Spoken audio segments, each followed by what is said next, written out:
ধুর, এটা কি? এটা একটা সাধারণ কাঠের টুকরো, এটা নিয়ে কি খেলা যায়? শহরের বাচ্চারা এগুলো নিয়ে খেলে না। তুমি কি নিয়ে খেলবে দিদু? আমার পেপ্পা পিগ চাই। আচ্ছা রমেশ, তুমি কি জানো পেপ্পা পিগ কি? হ্যাঁ, ওটার মানে তো শুকর। দিদুন শুকর নিয়ে কেন খেলবে এটা তো আমি বুঝতেই পারছি না। দিদুন এদিকে এসো, এই দেখো তোমার পেপ্পা পিগ। ইস, কি গন্ধ! তুমি তাড়াতাড়ি একে এখান থেকে সরাও। আচ্ছা দাদু ভাই, তুমি কি জানো পেপ্পা পিগ কি? হ্যাঁ, এটা একটা কার্টুনের চরিত্র।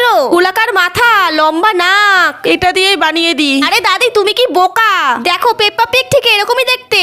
বন্ধুরা, আমি অবশেষে বুঝতে পারলাম পেপ্পা পিগ কিরকম, আর সেটা আমি বানানোর চেষ্টা করছি। ওয়াও, এটা তো খুব সুন্দর হয়েছে, আর আমি এটাই চেয়েছিলাম। আরে দাদির হাত এইভাবে জখম হয়েছে এটা বানাতে গিয়ে। নাও, এটা নিয়ে যাও, আর তোমরা সাবধানে বাড়ি যেও। দাদি, তুমি আমাদের সাথে শহরে চলো না। না না দিদুন, আমার শহরে থাকার অভ্যাস নেই। Bye bye. সাবধানে যেও। দাদি! আরে দিদু, অবশেষে দিদুন আমাদের সাথে যেতে রাজি হয়েছে। বন্ধুরা, তোমাদের ভিডিওটি কেমন লাগলো কমেন্টে অবশ্যই জানিও।